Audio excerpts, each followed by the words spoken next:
é artista, possui pós-doutorado em artes visuais, com projeto de pesquisa Polítopos Irregulares, em diálogo com o professor Raul Nio Bernal, do Departamento de Estética da Faculdade de Arquitetura e Design, Pontifícia Universidade Javeriana de Bogotá. E temos aqui também o professor Raul Nio Bernal, professor do Departamento de Estética da Faculdade de Arquitetura e Desenho da Pontifícia Universidade Javeriana de Bogotá, Colômbia, pesquisa dentro do campo de administração de artes, onde tem o atual projeto Estética Pós-Humana de los Paisajes Artificiales. Muito obrigada pela presença, professor. Nós vamos dar início. 40 minutos de fala, 20 minutos para o professor e 20 minutos para a Didonê, se ela conseguir entrar, senão o próprio professor continua com a palestra. E a palestra, então eu passo a palavra ao professor. Logo depois nós vamos ter 20 minutos para perguntas. Kátia, muchas Pode gracias. começar, professor Raul. Bem-vindo. Boa tarde. Mil gracias por toda la presentación. Nosotros con Didonet venimos trabajando el tema de politopos irregulares desde el año 2016, que fue un inicio en el Congreso de ANPAP 2016 que se hizo en la ciudad de Santa María y después en Porto Alegre. En esta ocasión fue en Porto Alegre el inicio del tema de politopos irregulares con el fin de exponer como algunas ideas relacionadas con aquello que no es perfecto. Yo creo que en los sólidos perfectos de Platón y de otros matemáticos que quisieron ponernos la regularidad como un elemento importante, nosotros quisimos pensar este tema. Y quizá uno de los temas más importantes que podríamos empezar a desarrollar es que, por ejemplo, con el tema de politopos, quisimos entrar a discutir dos cosas. Una es que, por una parte, y esta es como la carátula del libro que se hizo, lo hizo Didonet, de su tesis postdoctoral, con el fin de mostrar esto. Esto no se ve a simple vista, es una imagen que tiene uno que acudir a una serie de dispositivos electrónicos para poder verlos. Por ejemplo, en este dispositivo electrónico es un microscopio electrónico de barrido, uno logra observar acá. Entonces, lo que nosotros hicimos con este libro inicialmente fue incursionar cómo desde las escalas micro y nano podríamos empezar a crear expectativas e imágenes, por ejemplo, para que en los museos se tuviera una injerencia fuerte en este tipo de imágenes. No es común y corriente ver este tipo de imágenes porque se necesita un microscopio electrónico de barrido o un nanoscopio.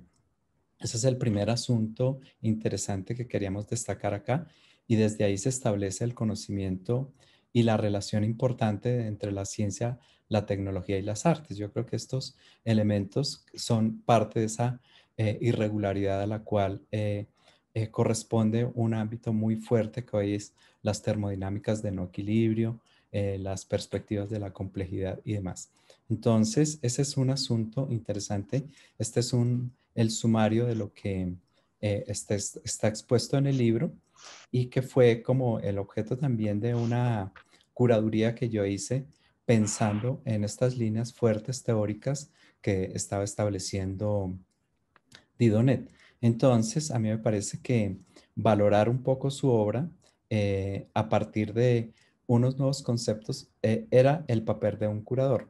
Y yo creo que en este sentido, pues puse como a consideración varios aspectos que los voy a desarrollar ahora y que fueron obviamente relacionados con la parte pictórica de una exposición que se hizo en el MOM, en el Museo Oscar Niemeyer de Curitiba en diciembre del 2018. Yo creo que esa es una una experiencia interesante que constituyó unas relaciones fuertes, empezando por las ciencias de la creación. En las ciencias de la creación intervienen los elementos de la física, de la filosofía, de la sociología, pero también otros elementos que voy a señalar a nivel conceptual que fueron interesantes para ver estas colecciones en términos de los bifurcados, las colecciones de los silencios pitagóricos, las ruinas, las colecciones de las araucarias, que correspondían a las resinas que esas matas, esas plantas que son muy grandes, son árboles, arrojan. Entonces, dentro de esas resinas hay una serie de seres que están viviendo allí, son los que se autoorganizan para vivir de manera significativa. Entonces, este va a ser como el contenido de los elementos que voy a señalar. Son 4 puntos. Tiene que ver con la exposición de lo que fueron los politopos irregulares, las apuestas conceptuales que tuvo esa curaduría, las conexiones tecnológicas con microscopio electrónicos de barrido y otros dispositivos, y lo que significan las flechas del tiempo, que fueron conceptos relacionados desde la biología, la física, para poder establecer este tipo de cosas. Entonces voy a poner la imagen en portugués. Esta fue como la imagen que se hizo de entrada en el Museo Oscar Niemeyer. Yo creo que la imagen era seductora, intentaba seducir a todas las personas para que ingresaran, porque el solo nombre politopos irregulares, que es hasta extraño para pronunciar, corresponde a una noción conceptual bastante innovadora. Y es que esa innovación corresponde a los estadios de los elementos que no son a la vista comunes. Y tiene que ver con los campos de la investigación, porque la investigación es sobre aquello que se desconoce, no se sabe o no se ha dicho. Y eso me parece muy importante recalcarlo porque a mí me parece que la exposición quiso extrapolar eso. Y lo otro también discutir la concepción de poliedros regulares que se había establecido desde Euclides hace unos cuantos siglos en la época de los griegos y que seguramente hoy en día, en la época contemporánea que vivimos, pues necesitamos ver otro tipo de relaciones. Por eso, en la propuesta que nosotros tenemos de politopos irregulares, se hicieron una serie de apuestas conceptuales de autoorganización, adyacentes posibles, sistemas abiertos, biosferas, silencios pitagóricos, silencios bifurcados, con el fin de establecer como unos nuevos elementos con los cuales se pudieran establecer tanto las conexiones artísticas que estaban en la obra de Dionet como los conceptos que eran importantes establecer. Entonces, un papel de una curaduría, en primer lugar, establece un puente de conexión clave entre las ideas que son importantes de discutir y muchas de los conceptos que están expuestos acá son ampliamente novedosos, por eso se hizo una sala de curaduría para empezar. Entonces, en el segundo punto de esta discusión, pues las apuestas conceptuales de la curaduría fueron la entropía creativa para iniciar. Entropía creativa es un concepto que proviene de la física y tiene que ver con un ensanchamiento fuerte de cómo hoy en día estamos haciendo estas creaciones y establece, por ejemplo, una conexión muy fuerte con el WebWare o con lo que tiene la inteligencia del silicio. Creo que la conexión hoy en día más importante desde el silicio es clave porque tiene que ver con los microchips, los biochips, etcétera. Y todo ese ámbito lo están utilizando hoy en día los artistas de manera significativa. Con ese paso de la entropía creativa, pues fuimos introduciendo las conexiones con las ciencias de la creación, los mundos posibles. Los mundos posibles tienen que ver con eso que se observa a través del microscopio electrónico de barrido. Eh, Hicimos posible la positividad de esas imágenes porque a escala micro era imposible llevarnos o un microscopio al museo y sería muy aparatoso que todos estuvieran mirando a través del microscopio. Entonces decidimos hacer positiva la imagen, en el sentido de agrandarla, y tuvimos obviamente un apoyo importante de físicos, de biólogos y demás personas que nos ayudaron con este tema de positivar la imagen. eh, Al ver que dentro de estos mundos posibles, cuando uno mira abajo encuentra seres que se autoorganizan. Entonces la materia está autoorganizada, pero también están autoorganizados en su forma de vida otros seres que están ahí adentro. Por eso la discusión interesante que hoy en día tendríamos que hacer es que es necesario establecer un diálogo interespecies. Nosotros, por ser creativos y todo, tenemos las facultades y tenemos los medios como para hacer ese tipo de conexiones y de diálogos posibles. Por eso la interconexión interespecies resulta muy importante hoy en día, pues que justamente la pandemia nos llevó a establecer una conexión. No es que solamente tengamos que ver que nosotros estamos confinados, es que un virus tan pequeño como el COVID-19, el SARS, fue capaz de confinar al planeta entero de la especie humana. Y eso nos está dando una lección bastante fuerte en el sentido que tenemos que mirar el tema porque seguramente y a futuro, según las ciencias, van a venir otros virus que van a ser mucho más letales que el COVID. Entonces tenemos que estar preparados para estar en una nueva relación distinta frente a esto.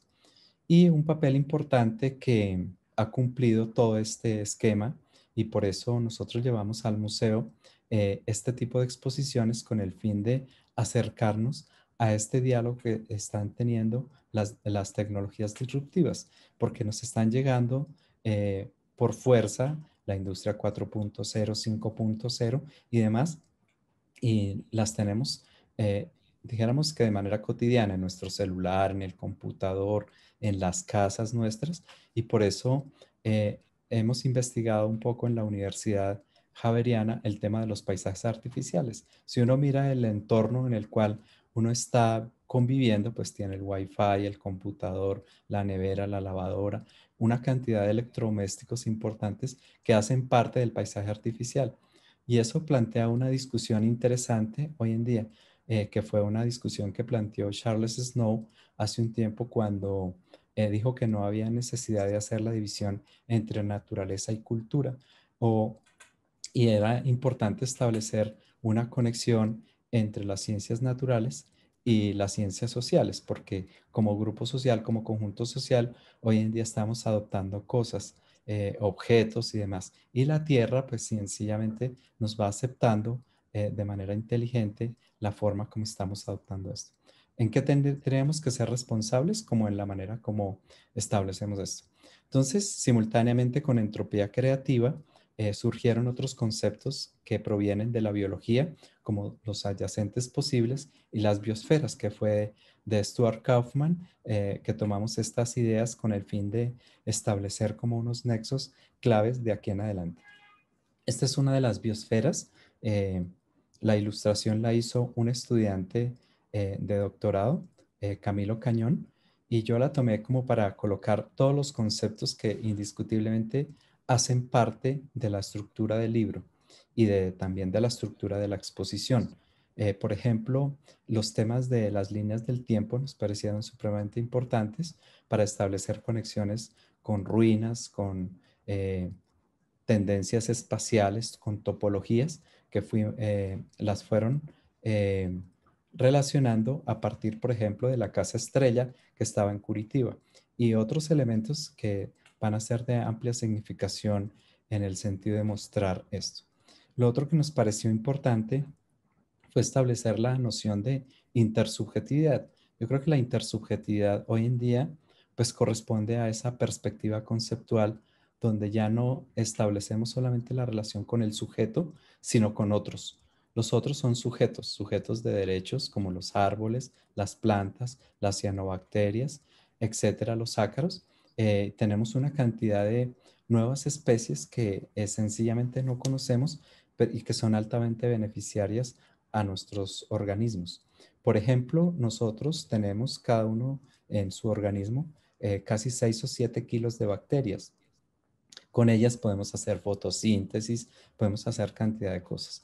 Entonces, lo que de alguna manera establece como conexión estas biosferas que establece en su texto de investigaciones Kaufman es poder desarrollar unas conexiones que constantemente están en adaptaciones. Él la llama exaptaciones.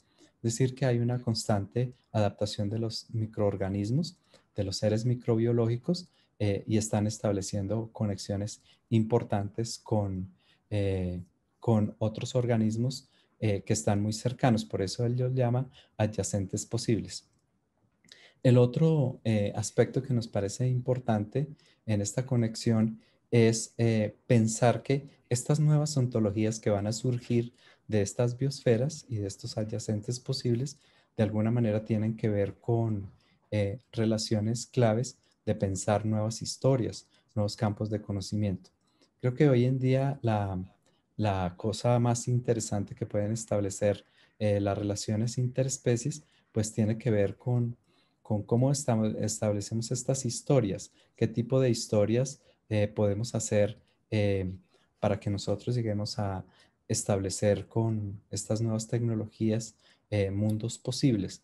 Los mundos posibles aparecen, son emergentes, dijéramos que ocurren en la medida en que tengamos acceso a organismos a dispositivos tecnológicos que se están desarrollando.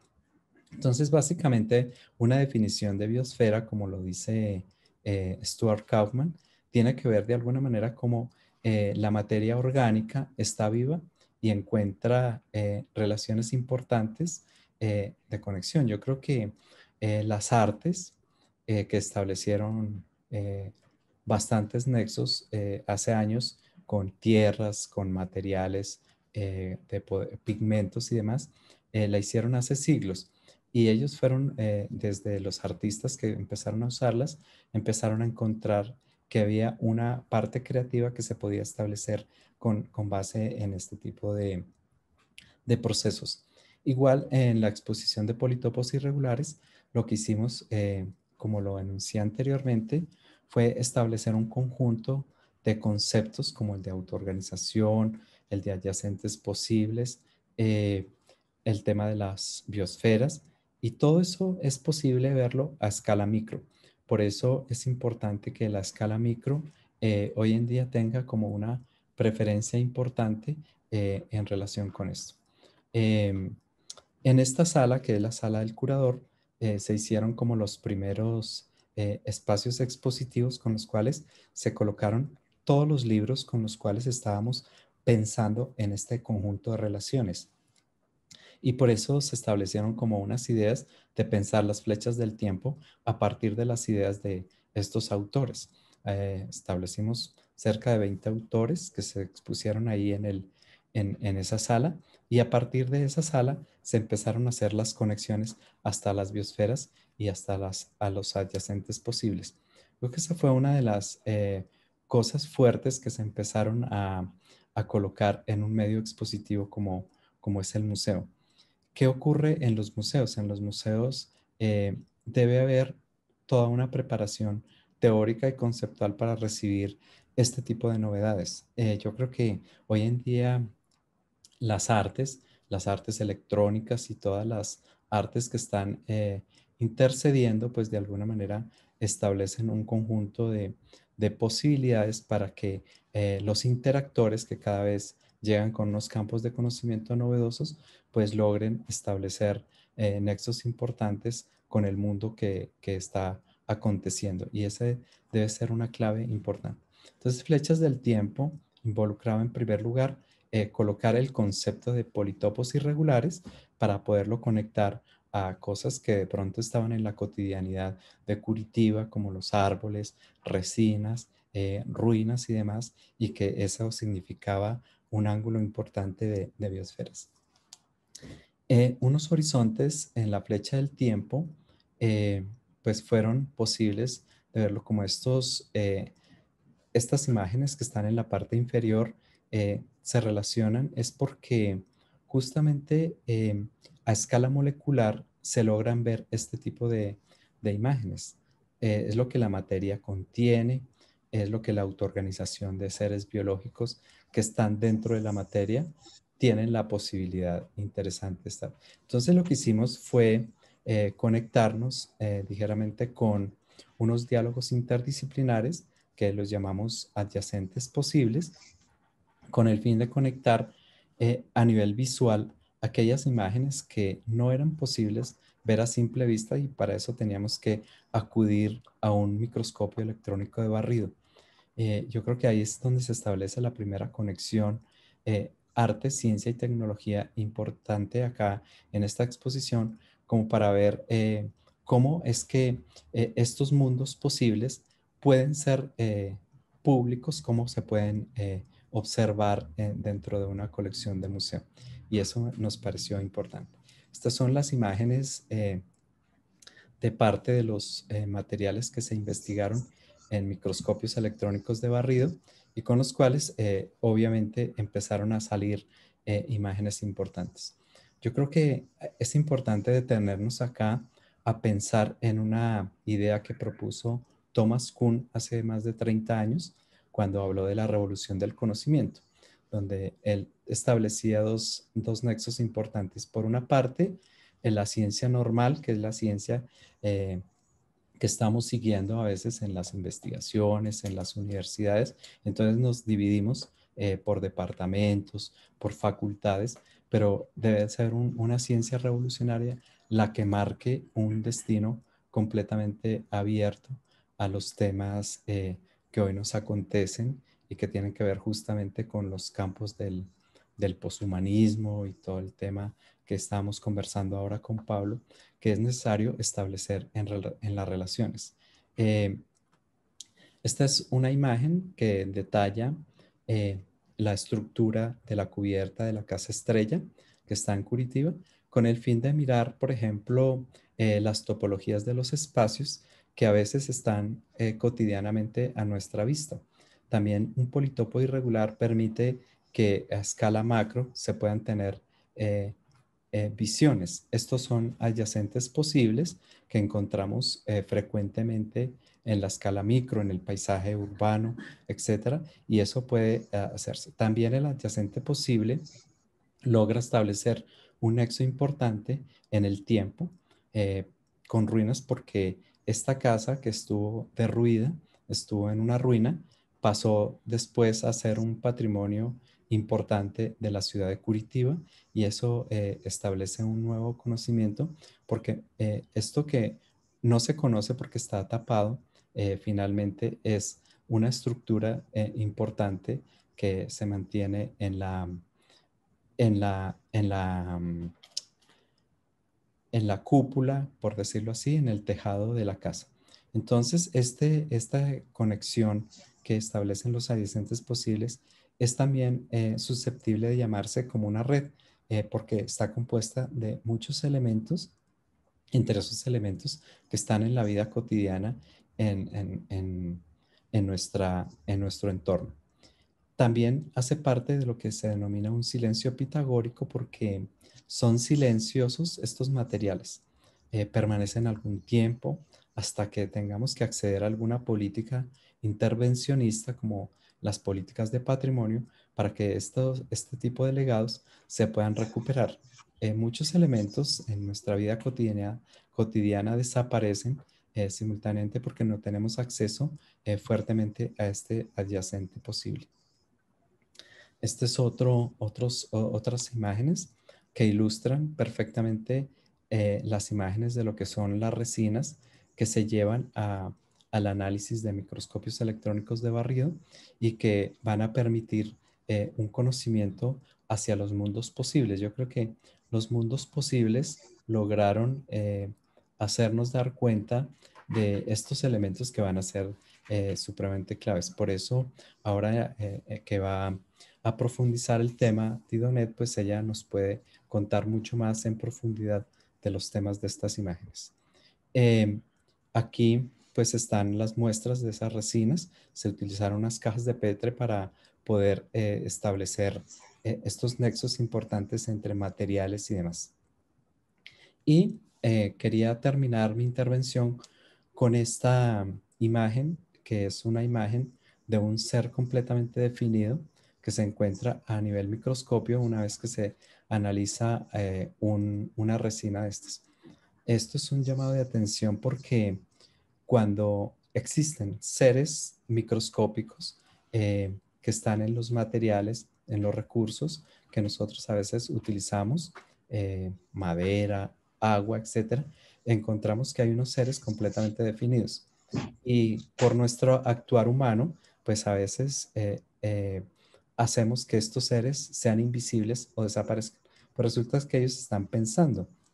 Creo que la reflexión que quería hacer con esta imagen que la descubrimos en una de las resinas es porque así como el COVID está en otros organismos, tenemos cianobacterias y demás que están en el agua, que están en el aire, que son imperceptibles a nuestra vista y que justamente nos claman para hacer una propuesta de diálogo interespecies.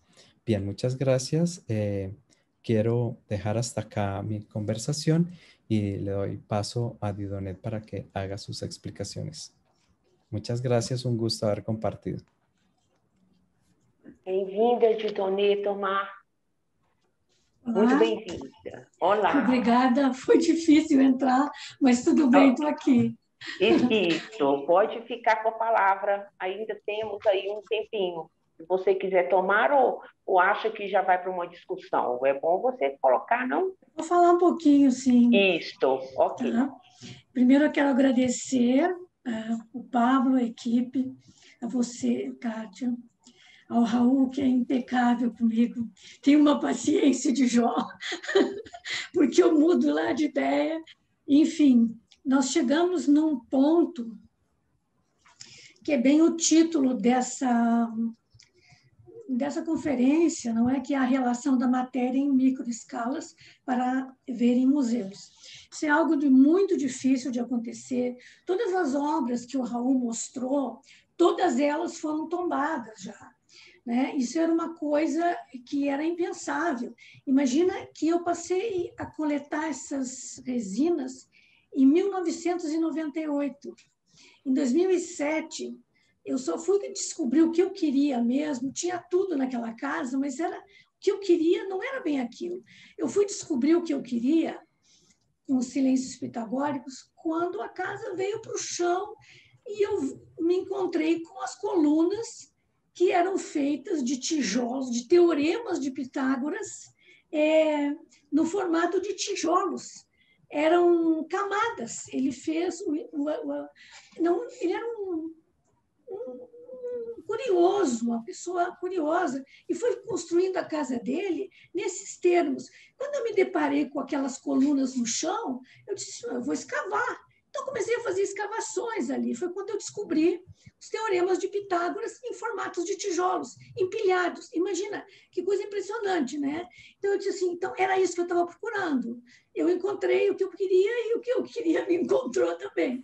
Então, eu reservei esse material, participei da Bienal do Mercosul, né? E eu fui dividindo, assim, a flecha do tempo, ela começa, vamos dizer, com esse último material que o Raul mostrou, que é da estrutura do telhado.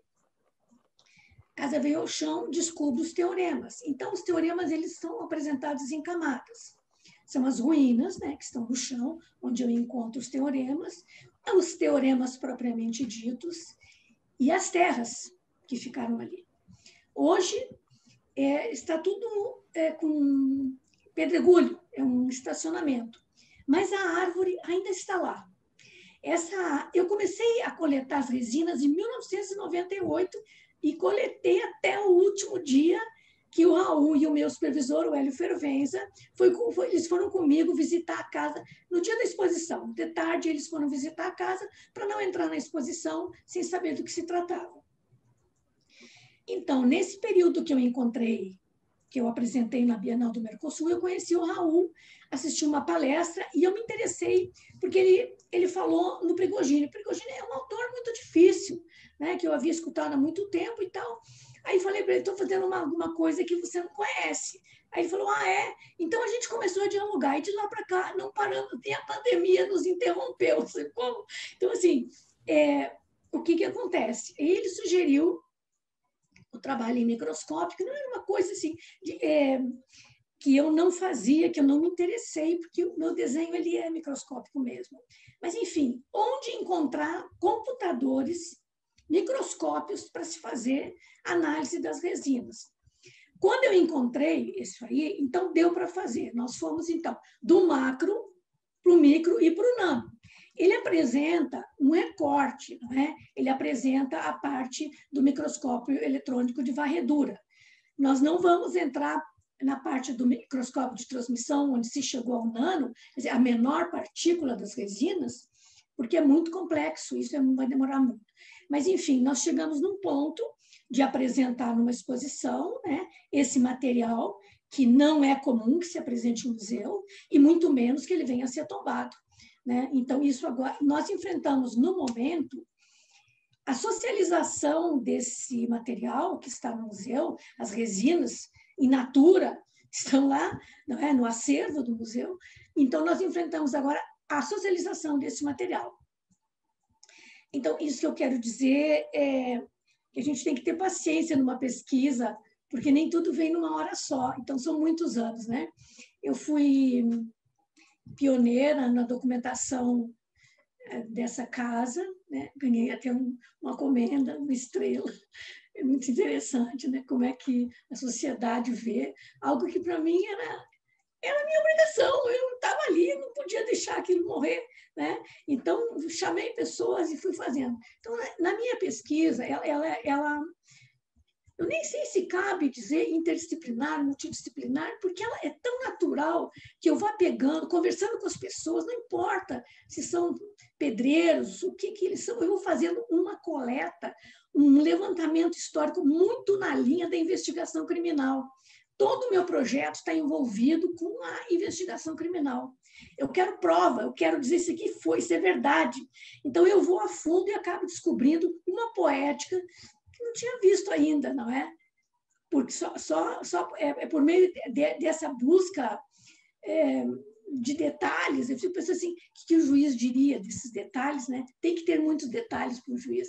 Então, eu fico detalhando e acabo encontrando esses materiais. Fico muito feliz de poder estar aqui hoje. Teria muitas coisas para falar, mas aconteceu uma desgraça aqui na minha região, caiu a fase. Ok? Obrigada, Raul. Maravilhoso. Fiquei ouvindo, eu ouvia você, mas não escutava. Então, tudo de bom para vocês. Obrigada pela oportunidade de estar aqui. Gracias, Didone. Un gusto poder compartir. Isso. Obrigada, Didone Tomar, artista consagrada já por todos aí que a gente já viu e uma exposição maravilhosa, né? Exposta aqui pelo Raul Ninho também, o professor Raul. É um prazer tê-los aqui conosco. Até, inclusive, acredito que nas perguntas vocês dois vão desenvolver mais, terão mais tempo, e aí a Didone também terá mais tempo de falar dessa experiência maravilhosa que descobriu assim o teorema de Pitágoras e veio deste macro até o micro, né? E conheceu o Raul, o professor Raul Ninho, e daí surgiu esse projeto maravilhoso do polítopos irregulares. Inclusive, eu até questionei a questão, mas a pronúncia é polítopos, ou tem um acento no i ou não tem? E aí eu vejo a pronúncia do Raul e já vi que eles pronunciam como vocês pronunciam, como polítopos irregulares, né? Relações da matéria viva em microescalas para ver em museus. Então, eu vou deixar algo aqui provocativo para quem estiver já mandando alguma pergunta, e eu deixo provocativo dessa exposição maravilhosa de vocês, que trabalham com a pesquisa, com a arte, com a ciência e a tecnologia, essa exposição que realmente a gente não vê em museus, essa relação que vocês fizeram, mantiveram, e deve ter sido muito difícil, então eu vou voltar para essa questão da entropia criativa que vocês trabalham para o público que nos assiste, e deixar aberta aí para as questões. Deixa eu ver só, vocês me dão licença só para eu ver se tem alguma questão já elaborada aqui no... Aqui eu não consigo ver, não. Não sei se o professor Pablo vai... alguma questão, não estou vendo aqui. Espera lá, caríssimo, saiu tudo? Na verdade, é porque tem muitos agradecimentos, né? E informações da Débora Gasparetto, Lúcia Pimentel, Rogério também, que está assistindo lá. Enfim, o pessoal mais cumprimentou, né, do que fez pergunta. Ok. Então, eu vou provocar já com alguma pergunta, mas o professor Pablo, sumiram todos da minha tela aqui, que eu não sei onde é que eu estou, não. Ué, no View aí não dá para clicar e colocar speaker? E aí? Peraí, eu não sei se eu coloco compartilhar ou não. Estou tentando abrir meu vídeo aqui, que não saiu, não. Bom, agora eu já não sei mais. Ok. Aqui está com a tela só... Eu não estou vendo os professores, mas eles estão me ouvindo, professor? Artistas de Donê, estão ouvindo?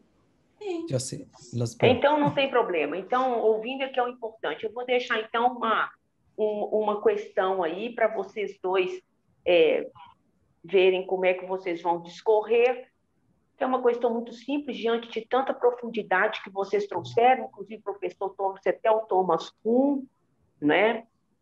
Os horizontes temporais. A minha questão vem sobre essa visão que vocês colocaram do planejamento, né? Que vocês estão desenvolvendo um livro, e esse planejamento envolvendo a entropia criativa, mas a pergunta mais objetiva é sobre como que quais foram os maiores desafios que vocês tiveram no âmbito de cenografia e exposição museológica, ou seja, na relação com o próprio museu. O que foi assim mais desafiador para os artistas, para você artista de Donê, e acompanhado com o professor Raul, nessa exposição específica do Museu Oscar Niemeyer, do museu que a gente fala que é Museu do Olho, né, em Curitiba. Quais foram os desafios? Isso é uma questão.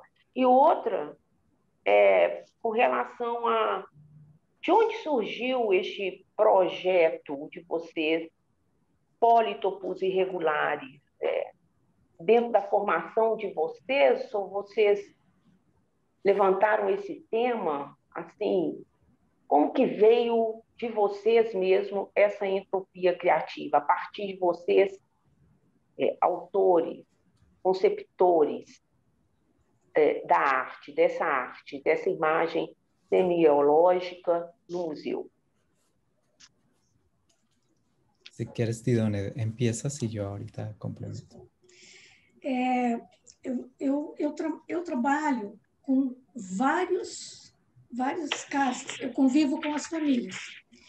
E eu tive, não sei se a sorte ou a persistência, vamos dizer assim, de permanecer nas casas, e acompanhei mais de um desmonte de casa, de relocação de casa, de morte de todos os moradores, de ser passada de um proprietário para outro e acompanhar ruínas. Todas as casas que eu trabalhei, com os espólios, os patrimônios, eu não conversava sobre nenhuma com o outro. Então, era muito discreto. É um trabalho, eu diria assim, que tem muito a ver com o trabalho do médico. Eu não, por exemplo, não posso viver na mídia e aparecer demais, porque eu lido com a intimidade das pessoas, com o cheiro delas, o sofrimento delas, né? Então, eu acompanhei o desmonte das casas. Hoje eu não sou a mesma pessoa que eu fui, porque isso é uma coisa impressionante. A pandemia não me assusta, porque eu vi o desmonte de muitas casas, o passamento de vários moradores, a perda de tudo e a distribuição dos bens, não é? Então, eu aprendi muito com isso. Então, eu acompanhei o desmonte de muitas casas. Essa casa específica, que é a Casa Estrela, ela não tinha morador ali dentro, né?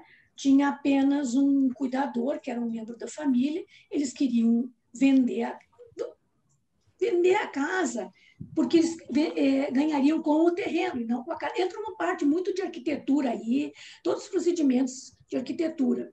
Né? Então, lidar com IPUC, lidar com alerta, lidar com. Entendeu? E como eu não faço parte de nenhuma instituição, para mim é mais fácil, porque eu não entro em conflito com ninguém. Eu simplesmente, eu quero fazer uma entrevista, posso fazer tal. Não, independente. Então, isso me ajudou muito. E me ajudou também a trazer pessoas que nas instituições não poderiam tomar nenhuma atitude. Então, eu fui em frente e trazendo pessoas. Então, isso. O que é difícil no museu? Não sei se seria bem aqui o caso, mas citar um exemplo. Como superar uma situação. Por exemplo, eu gosto dos bastidores. Eu acho que nos bastidores é que está a verdade. Em determinado momento da exposição, foi difícil. Primeiro, porque fui candidata a Lei Rouanet e o meu trabalho não faz dinheiro, então não interessou. Então, um mês antes, eu precisei mudar todo o projeto. Tá? Mas foi um projeto conversado com o Raul, nós trabalhamos desde a cor do local, eu fiz uma reforma na sala, né? Então, eu fiz todo o mobiliário, toda a decoração da sala, vamos dizer, o arranjo, né, museológico, né, museográfico, sempre conversando com o Raul. Então, o que eu acho difícil, por exemplo, são as questões políticas.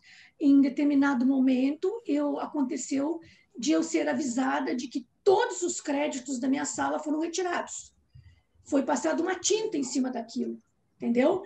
Então, assim, como agir diante disso, não é? Eu já teria conhecimento, eu tenho uma formação, por formação, eu sou em direito. Então, eu fui falar direto com o advogado do museu, expliquei, olha, estão quebrando um contrato e tal, como é que pode fazer? Preciso de um tempo para revisar esses créditos, porque havia trocado a política e é normal que o museu, assim, normal. Para eles é assim, mudou a política, tem que tirar crédito do anterior.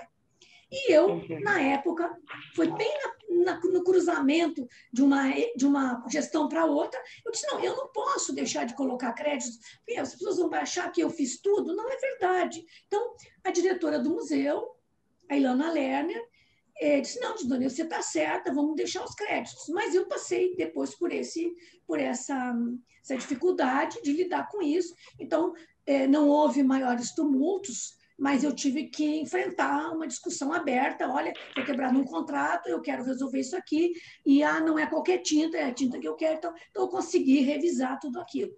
Nós fizemos um trabalho educativo muito grande, sempre acompanhada com o Raul, eu em Curitiba, o Raul, sempre, a gente falando sempre. Então, o projeto gráfico foi maravilhoso, sabe? Uma equipe boa do museu também. Então, nós estamos aqui, entendeu? Então, é superável. Está certo o Latour quando fala que a diplomacia é muito importante, vai ser cada vez mais importante. Né? Então, tem que ter uma diplomacia, mas tem que ter sinceridade e coragem para dizer as coisas. Olha, isso eu não gosto, isso eu não quero, isso não podia ter acontecido, como que aconteceu? Então, essas são dificuldades que a gente enfrenta. Também, assim, o que eu ouvi lá dentro é que o trabalho era muito difícil para explicar para as pessoas. Eu disse, bem, não será que estão desfazendo da capacidade das pessoas? Eu gosto muito dos idosos, eles sabem mais do que a gente imagina e são humildes, assim, não falam, não contam, não é? Então, eu perdi alguns projetos, nós perdemos de participar de algum projeto, porque o conceito foi que as pessoas não entenderiam. Fora disso, nós vencemos. Raul não queria que eu falasse as coisas, eu falei. Eu disse assim, não fique bravo comigo. Ele ficou bravo comigo. É muito bom colocar, as suas colocações foram ótimas, Didonê, foram extremamente bem-vindas. Essa realidade que o artista passa, né, em diversas situações, do seu material, de como que ele vai montar a exposição, da relação com o público, confiar no público, igual você acabou de dizer, é fundamental, né? Porque porque o que é difícil para um não é difícil para o outro. Então, isso é muito importante. O projeto com essa envergadura, vamos dizer assim, de superar situações que ocorrem do cotidiano nas relações interpessoais, na área de gestão do próprio museu, isso fica tão pequeno em relação à própria arte que você apresenta e que desenvolve um trabalho junto com o professor Raul, né? Então, isso é fundamental. O professor Raul tem alguma colocação? Quer também abordar alguma parte aí do tema que foi tratado e dizer alguma coisa com relação à sua experiência neste projeto, inclusive nesse projeto agora do livro, né? Vocês estão nesse projeto aí do livro. Gostaria de falar, professor? Voy a incluir en la respuesta dos aspectos. Una, la pregunta que hace María Luisa Canela de Almeida acerca de la entropía creativa, que me parece es un concepto que proviene de la física, que lo expuso Ilya Prigogine hace algún tiempo, hacia los años 70, y tiene que ver con ese incremento de la energía cuando uno está creando. Yo creo que de manera contemporánea uno puede decir, mire, la entropía creativa tiene que ver justamente con lo que hoy en día tenemos. El computador, hay una evolución computacional de manera muy fuerte y ese es un aspecto interesante que podríamos empezar a tener en cuenta, porque ya la inspiración para la creación artística no es solamente el papel lápiz, los colores, el lienzo, etcétera, sino que hay otros dispositivos con los cuales podemos hacer mucha creación. Entonces, lo que podemos hacer es integrar todos esos aspectos. Una sensación interesante que me llamó la atención de haber curado esta exposición, primero es que enfrentarse a un reto de innovación debe ser una constante, así tenga uno los tropiezos y las dificultades de incomprensión, porque muchas veces cuando se hace innovación, pues hay muchas oposiciones, porque siempre nos cuesta trabajo salir de la tradición, de los enfoques rutinarios, y cuando hay una irrupción, justamente vienen todo este tipo de ataques. A mí me parece que esto, la otra enseñanza importante de esta exposición fue haber hecho posible el mundo desconocido. Utilizar las imágenes de los microscopios, lo que uno logra observar a través del microscopio para volverlo público.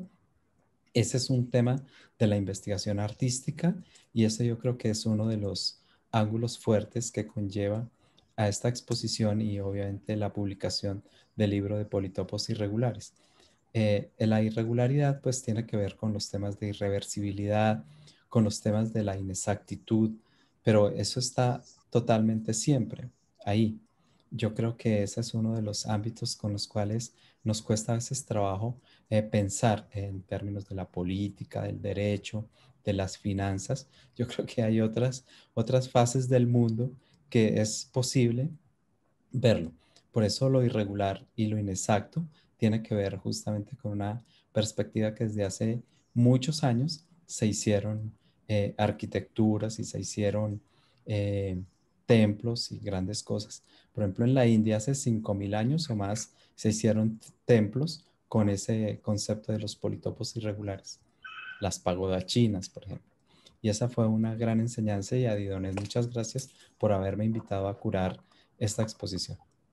A artista Didonet, ok?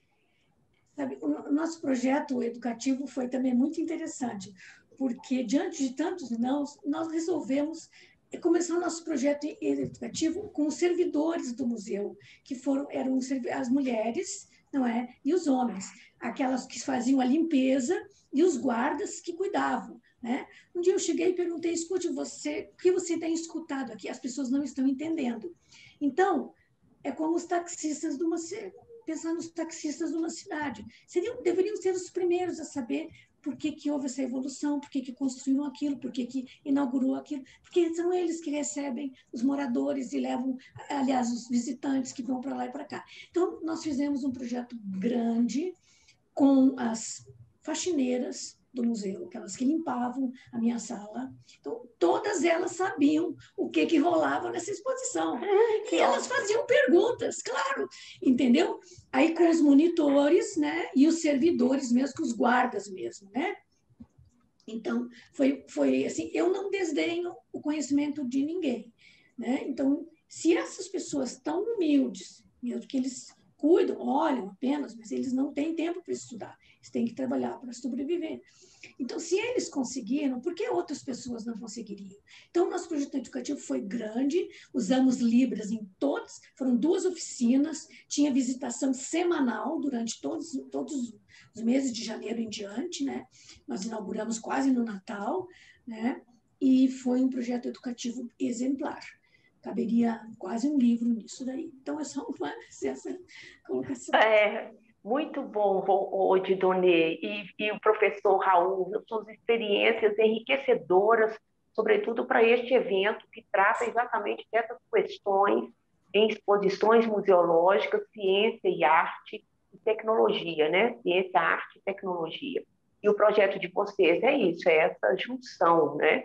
E as próprias estruturas que vocês trabalham são estruturas voltadas para este desafio mesmo de despertar no ser humano, né, maiores interesses e usar até o microscópio, né, de alta resolução, coisas raras em exposições de arte, que a gente vê muito mais em exposições de ciências. Eu não sei se tem mais alguma pergunta, professor Pablo, ou a gente...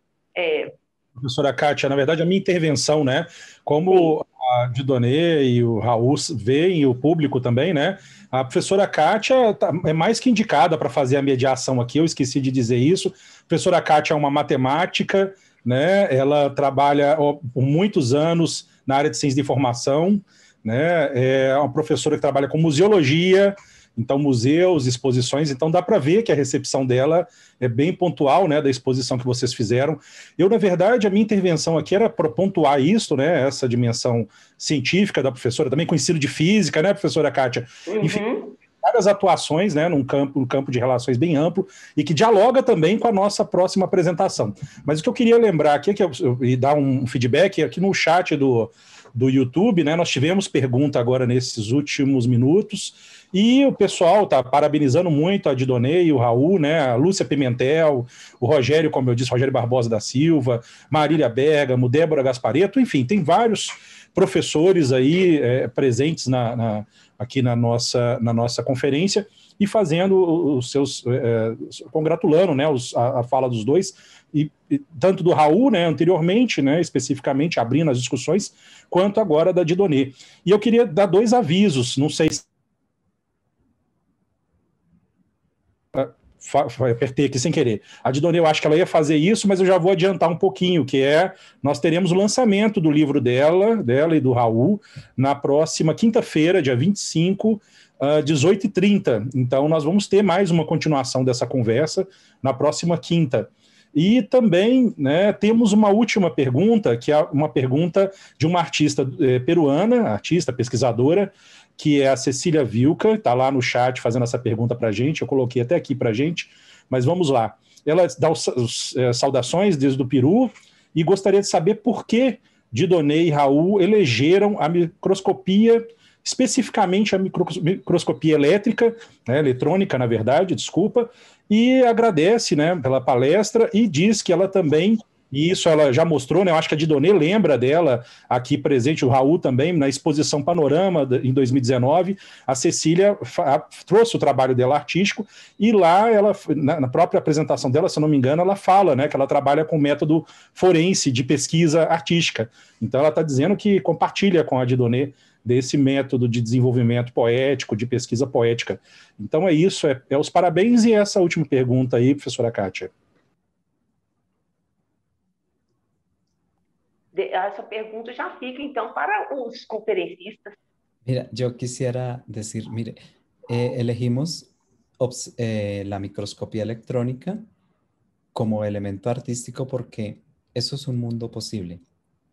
Yo creo que la mayoría de las personas no tenemos acceso todos los días a un microscopio. Entonces, lo que se ve por primera vez a la imagen de un microscopio es revelador. Esa es la verdadera investigación, aquello que se desconoce, que no se ha visto, que no se ha dicho. Yo creo que elegimos esa perspectiva de mirar lo micro y también encontrar otras formas posibles de vida que están en lo micro. Y como lo decía al inicio de la conversación con Pablo, la necesidad de pensar un diálogo interespecies también nos hizo involucrar este tipo de relaciones, porque cuando uno ve al microscopio y ve mucho más abajo un nanoscopio, tiene la posibilidad de encontrar seres increíbles, extraños.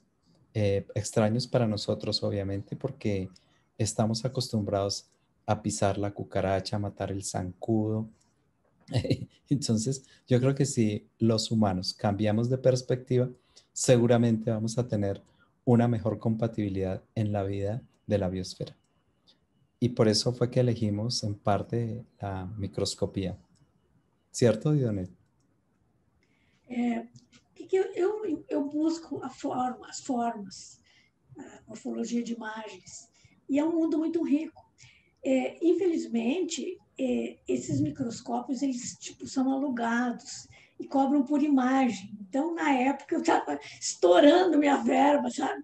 Mas, assim, muito para ser feito ainda, não é? Em termos de morfologia de imagens. E nem o Raul, nem eu temos medo de mudar.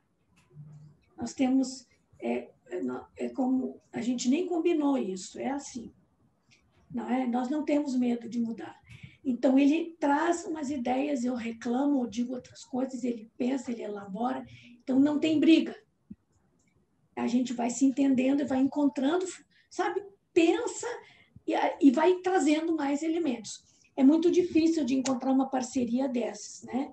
Tanto que nem a pandemia nos aguenta, né? Que a gente está aqui ainda, a pandemia está também. Então, eu digo a vocês que eu sou uma... Não digo que eu sou uma otimista, mas assim, eu não consegui entrar em depressão ainda. Eu estou no fluxo, eu não estou mais orando. Eu estou fazendo as coisas que tem que fazer. E eu continuo trabalhando. Eu vou dormir às 3, 4 horas da manhã. O Raul me larga cada bomba aqui, é revolucionário. E eu vou atrás das coisas e acabo descobrindo outras. Então, o microscópio apareceu também disso. Eu tenho uma irmã que é bióloga, eu tenho uma sobrinha que é da biomedicina, que trabalha de análises clínicas. Então, assim, eu tô no ramo, entendeu? Então, o Raul é uma pessoa que ele pode fazer 1000 coisas. Ele nunca vai passar fome na vida, porque ele pode fazer 1000 coisas, porque ele não tem medo de mudar também. E eu gosto disso, né? Então, nós nos acertamos, assim, e vamos descobrindo coisas. Tomara que continue, né? Assim, é a minha palavra. Tomara que continue mesmo, Dieudonné e professor Raul, o professor Pablo, que vai aqui encerrar. Não sei se tem mais alguma pergunta, e espero que o público já tenha compreendido essas questões. Professor Pablo. Obrigado, professora Kátia. Realmente, o público, na verdade, está mais parabenizando, né? Vem de um diálogo que começou na última edição do evento, essa conversa de Dieudonné e Raul aqui conosco, né? Então, eu imagino que o público já está satisfeito nesse sentido, porque já acompanha, né, o trabalho dos dois desde a última edição. E vai continuar acompanhando agora na quinta-feira.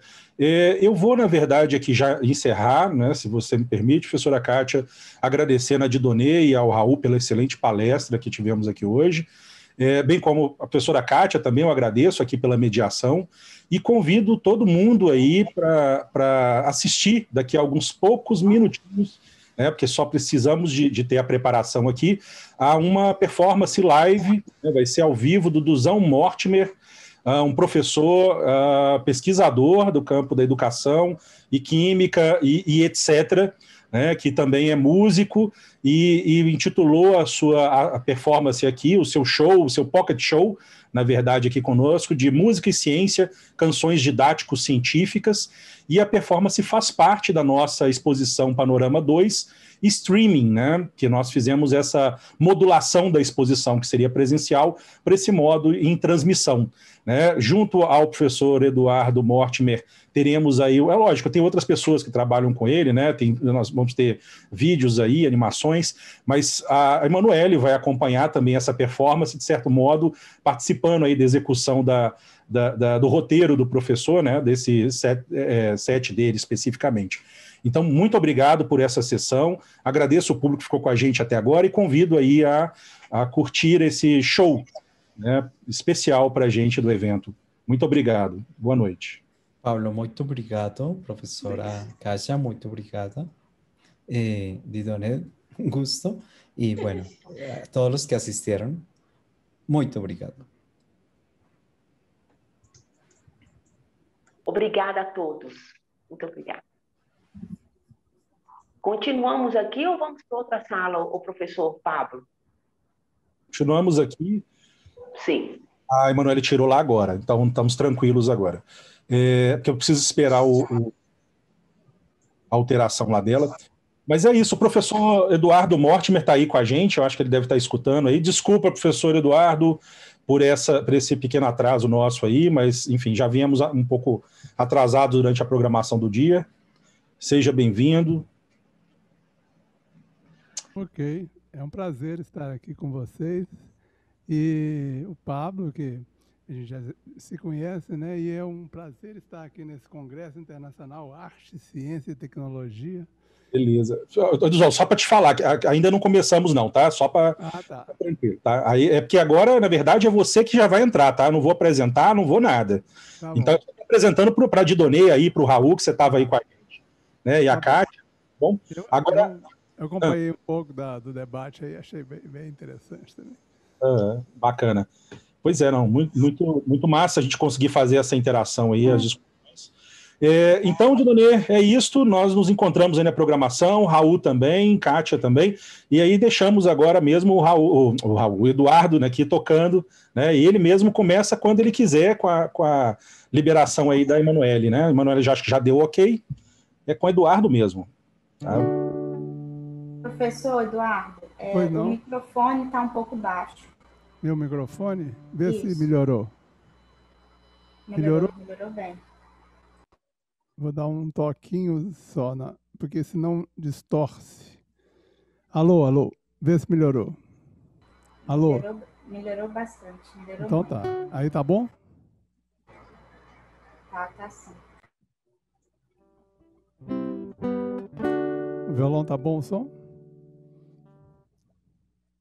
O violão tá legal.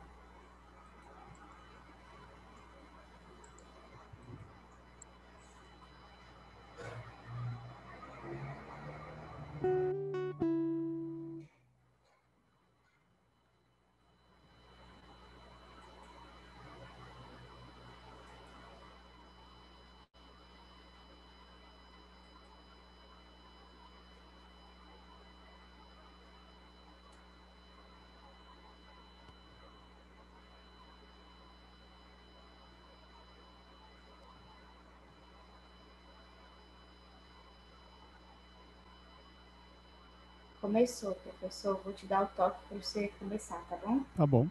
Obrigado.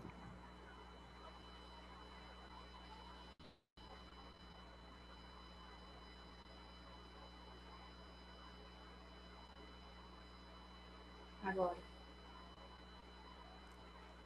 Boa noite ao público do Congresso Internacional Arte, Ciência e Tecnologia e o 6º Seminário de Artes Digitais.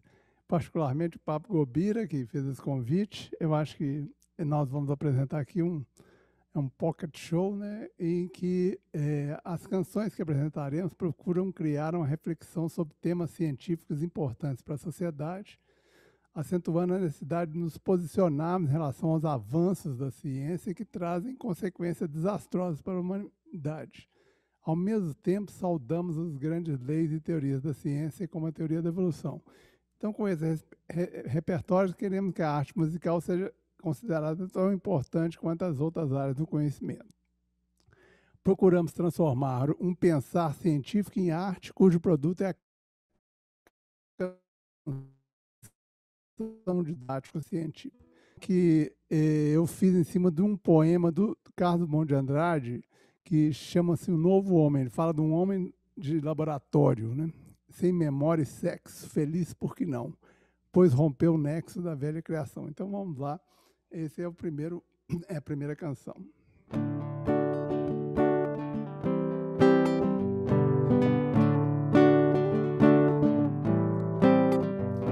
O homem será feito em laboratório, será tão perfeito como no antigório.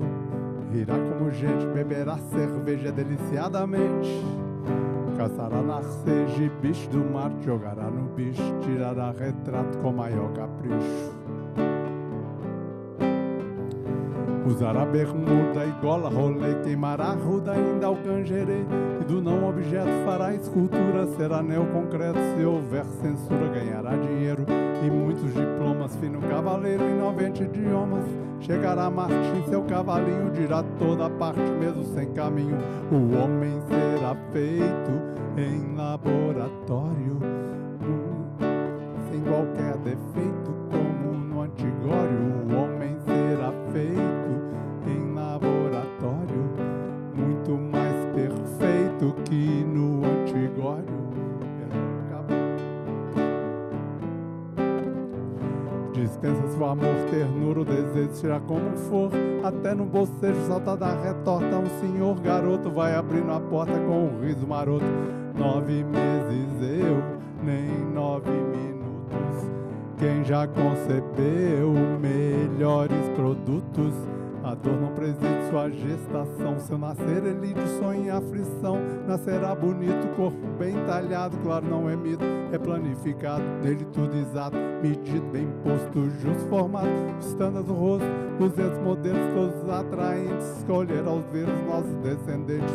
Quero um sábio, peça, ministro, encomende, uma ficha impressa, a todos atende.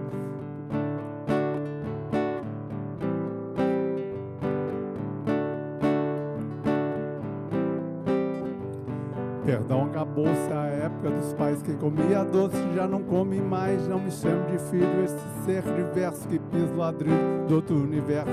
Sua independência é total, sem marca de família, vence a lei do patriarca.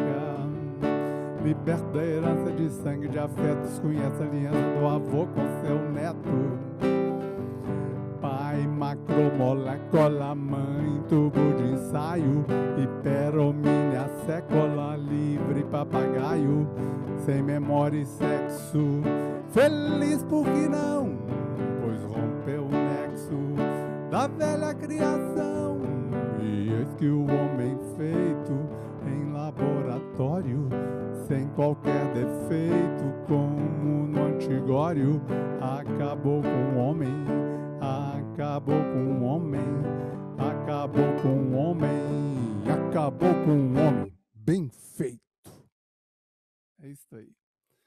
A canção que nós vamos agora ouvir, essa canção está no meu EP, né, que será lançado ainda nesse primeiro semestre de 2021, e conta com humor a história da terceira lei de Newton, ou melhor, dos 3 dias que antecederam a sua formulação.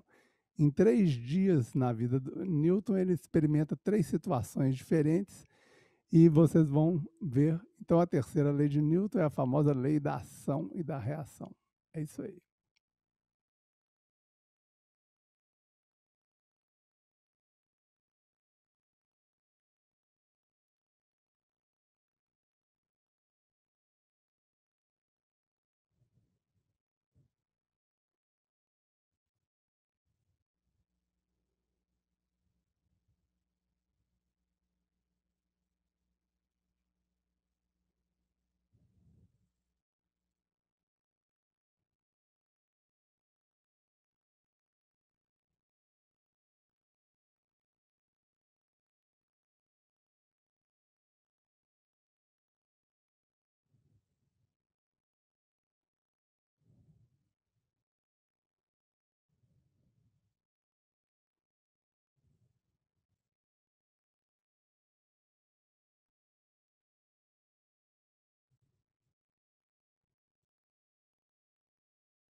20 segundos e voltamos.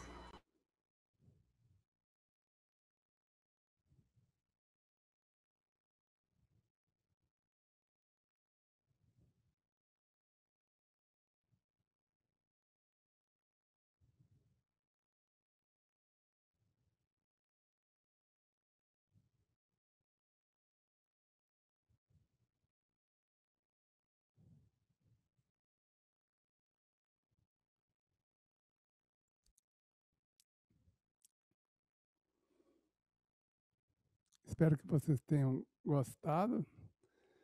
Agora eu vou cantar aqui no violão, né, uma canção que chama Luzes da Cidade, que é uma canção. Pois não. Essa canção problematiza o viver em uma cidade grande, onde as multidões convivem com a solidão, com medo do ladrão e da polícia.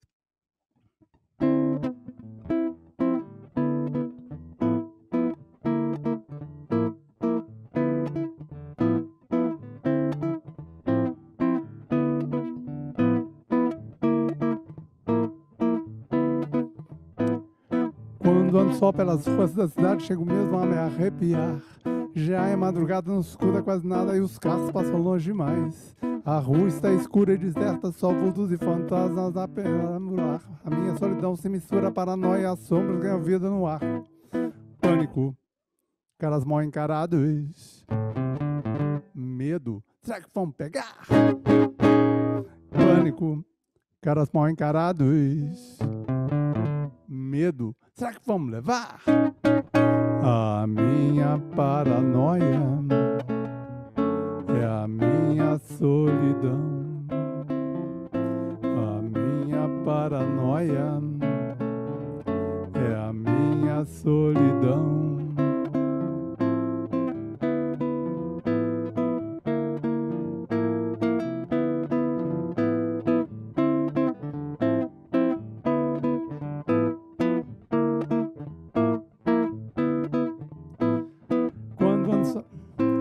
Quando tô tranquilo navegando na fumaça, de repente vejo tudo mudar. É uma sirene, correria, confusão, os homens chegam pra arrepiar. A paixão, a arte, o sexo, o trabalho, a natureza rondam minha cabeça. E o coração para a boca seca e os câmbios pondo os dedos. Pânico, tira as mãos encarados. Medo, será que vamos pegar? Pânico, tira as mãos encarados. Medo, será que vão espancar? A minha confissão é a minha solidão. A minha confissão é a minha solidão.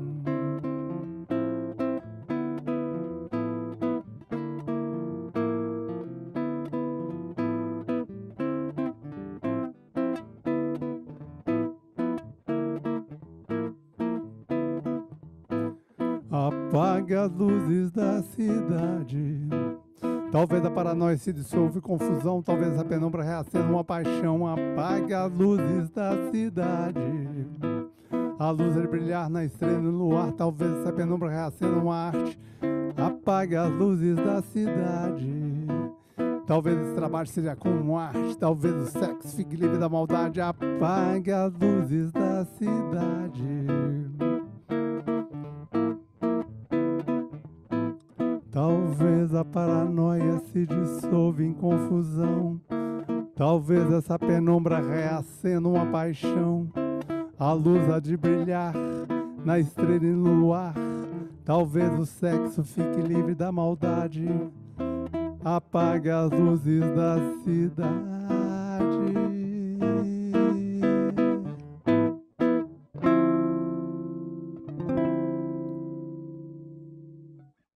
É isso aí. Agora nós vamos passar um novo vídeo, né? E esse vídeo aí é Ave e Água. É uma canção que eu fiz em cima de uma poesia do Marcelo Labella, porque o Marcelo Labella é um parceiro de muitas canções minhas, mas ele faleceu em janeiro de 2020, né? Infelizmente, para a poesia belo-horizontina brasileira, que perdeu um grande poeta. E essa canção foi feita por mim em cima desse poema e serviu de base ao projeto de habilitação em serigrafia denominado Bueiros, de Regina Carvalho, que é minha mulher, né? Esse projeto problematiza o enterro dos rios urbanos que vão sumindo de nossas vidas e dando lugar às avenidas. Então é isso aí, vamos ver.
O que foi?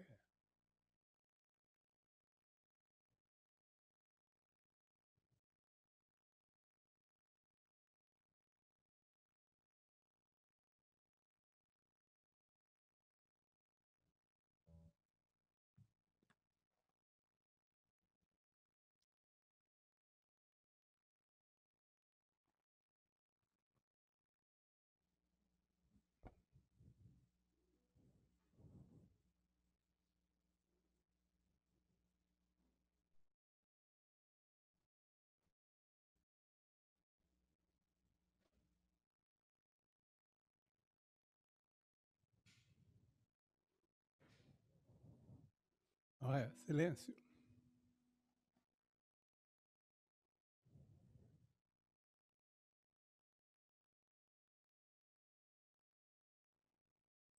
É.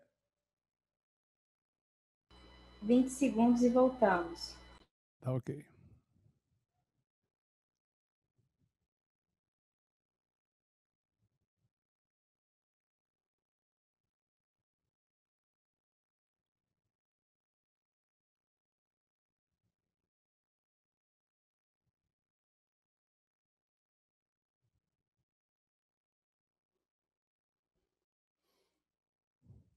É isso aí. Então, agora nós vamos cantar uma canção que chama-se Buraco de Ozônio. É uma canção que essa é a canção Buraco de Ozônio e também o Novo Homem. Elas estão no disco Homem de Laboratório, que eu lancei em 2017. Né? Essa canção problematiza dois fenômenos importantes para a sobrevivência do homem sobre a Terra. Discorre sobre a catástrofe ambiental que nos ameaça com os fenômenos buraco na camada de ozônio e aumento do efeito estufa. Tem uma parte que a gente fala, uma série de venenos que foram venenos importantes de vários desastres ambientais. Essa questão dos desastres ambientais está sempre associada à criação por homem de algumas substâncias, algumas moléculas que elas não é previsto determinado efeito e elas acabam dando esse efeito. Então, os CFCs, que são os clorofluorocarbonos, tiveram esse efeito sobre a camada de ozônio, assim como a talidomida, por exemplo, provocou um efeito nos fetos, né? Deformava os fetos. Então, isso é um perigo, porque a gente está sempre inventando coisas novas e essas coisas novas que a gente inventa podem nos prejudicar. Então, vamos lá.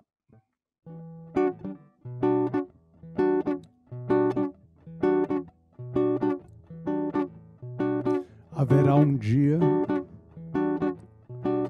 em que a Terra, cansada de tanta combustão, de tanto desperdício, se cansará também dessa espécie predatória que é o homem. Neste dia, a vida estará por um fio. A atmosfera poderá se transformar lentamente. Você aí, ouvinte amigo, finalmente haverá percebido tudo. Mas será tarde demais. Há um buraco de ozônio sobre sua cabeça. Este ninguém pode tapar. Ele pode impedir que as crianças cresçam. Ele pode te matar. Buraco de ozônio sobre sua cabeça. Este ninguém pode tapar. Ele pode impedir que as crianças cresçam. Ele pode te matar. Clorofluorcarbono destruindo a camada de ozônio. Clorofluorcarbono destruindo a camada de ozônio. O efeito estufa vai fazer você boiar nas águas da calota polar.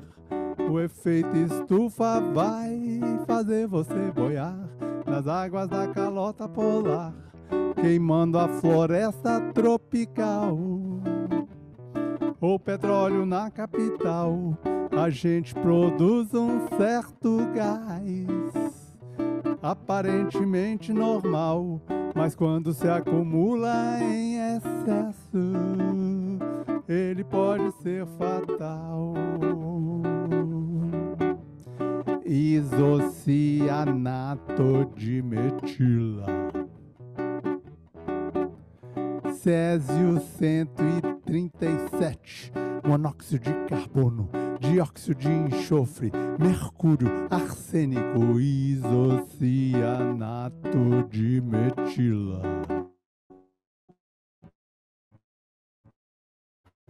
Clorofluorcarbono destruindo a camada de ozônio. Clorofluorcarbono destruindo a camada de ozônio. O efeito estufa vai fazer você boiar nas águas da calota polar.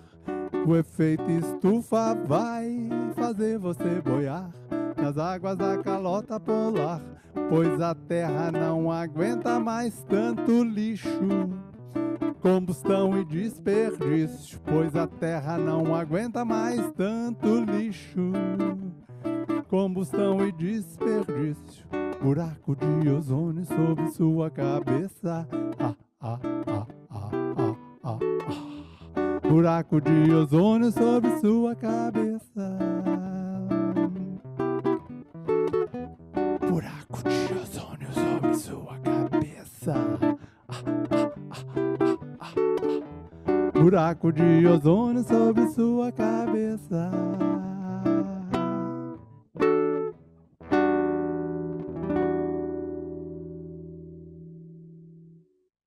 É isso aí.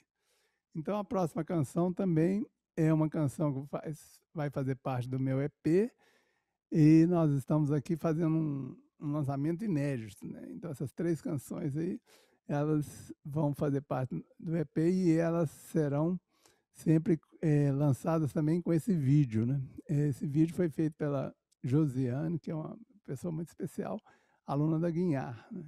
Essa canção, ela conta com bom humor a história da famosa lei de Lavoisier, da conservação das massas, que tem a formulação popular: na natureza, nada se perde, nada se cria, tudo se transforma. Por meio de uma série de palavras que têm significado na ciência, a canção também mostra como um amor conserva a energia de viver.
Ré, fecha a porta aí.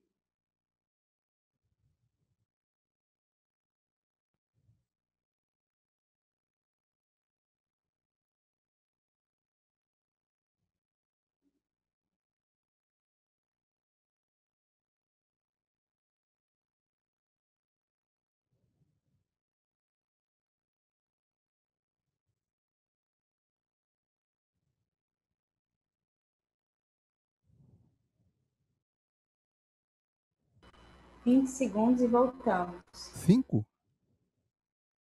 20. 20.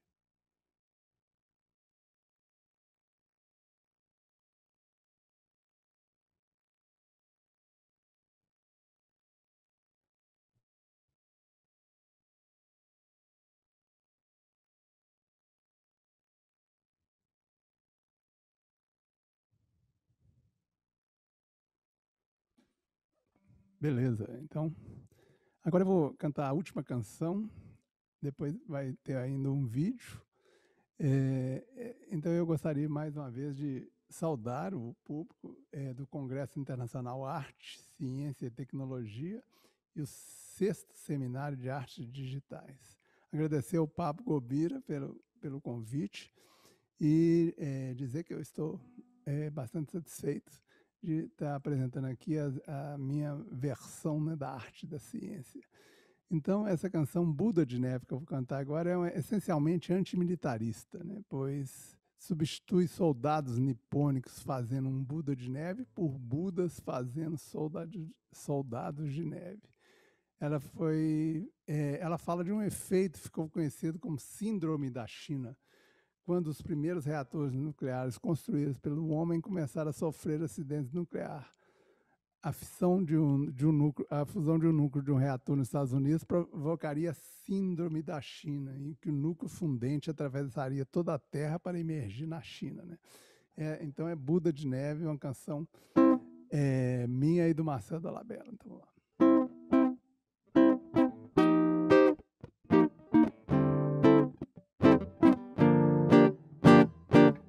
Adeus, América, as ilusões, um filme, um fênix sem reprises. Adeus às armas, seremos felizes apenas nos deslizes das paixões. No inverno nipom, soldados fazem um Buda de neve. Em Sapporo, no inverno nipom, soldados fazem um Buda de neve.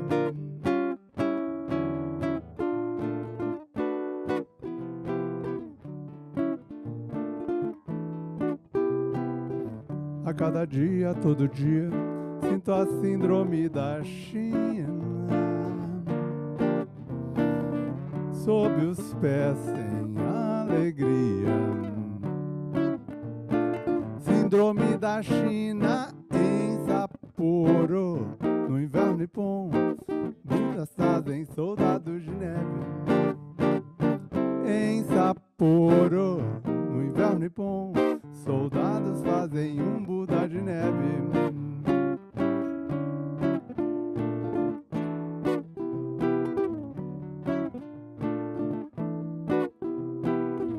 A cada dia, todo dia, sinto a síndrome da China. Sob os pés sem alegria. Síndrome da China em Sapporo. No inverno nipom, Budas fazem soldados de neve. Em Sapporo, no inverno nipom, Budas fazem soldados de neve. Em Sapporo, no inverno nipom, Budas fazem soldados de neve. Em Sapporo, no inverno nipom, Budas fazem soldados de neve.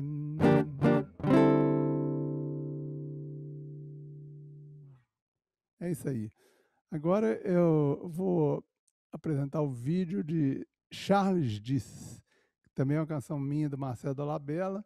Essa canção faz parte do meu EP e será lançado nesse primeiro semestre. Ela problematiza o fenômeno do ancestral comum, como está formulado na teoria da evolução de Charles Darwin. Em última análise, se existe esse ancestral comum entre as espécies, eu poderia chegar à conclusão de que eu já fui toda espécie de bicho. Então é isso aí, boa noite.